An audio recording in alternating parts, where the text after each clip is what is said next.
కన్యాముత్తూరు village Sullurpeta మండలంలో ఒక pastor గారి ఇంట్లో దొంగతనం జరిగిందని వచ్చిన కంప్లైంట్ని కేసు నమోదు చేసి దర్యాప్తు చేయడం జరిగింది. ఆ కేసు దర్యాప్తులో నేరస్థలంలో వదిలినటువంటి క్లూస్ అంటే చెప్పులు, ఆ చెప్పుల ఆధారంగా కేసు దర్యాప్తు చేసి సుళ్ళూరుపేట సిఐ గారు, సుళ్ళూరుపేట ఎస్ఐ గారు ఇద్దరు అక్యూజ్ని అరెస్ట్ చేయడం జరిగింది. ఒకరు వచ్చేసి పాకం మనోజ్ ఎలియాస్ మను, రెండో అతని పేరు తప్పాని ఈశ్వర్.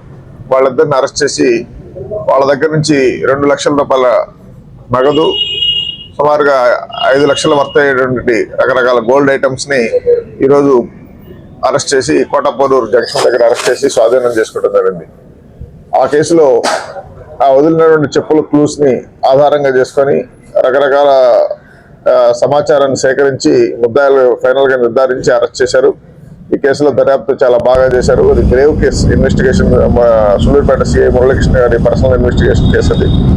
ఆ కేసుని చాకచక్యంగా డిటెక్ట్ చేయడం జరిగింది. దానికి సంబంధించినటువంటి చోరీ సొత్తును కూడా ఆయన దగ్గర నుంచి స్వాధీనం చేసుకొని ఈరోజు అరెస్ట్ చేసి రేపు ఉదయం మేజిస్ట్రేట్ గారి దగ్గర రిమాండ్ నిమిత్తం ప్రొడ్యూస్ చేయడం జరిగింది.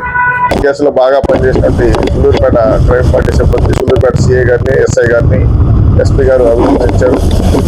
Thank you very much. వీళ్ళిద్దరూ ఆ ఊరు వాళ్ళు బంధువులు. ఒక నాయుడుపేట, ఒక ఆయన కోనేపల్లి. ఈ పాత కేసులు ఏమి లేవు. పాత కేసులు లేవు. జులాయిలుగా జలసాలకు అలవాటు పడిపోయి దొంగతనం చేశారని తెలిసింది. కంప్లైంట్ కూడా దగ్గర బంధువులు ఒక అతను.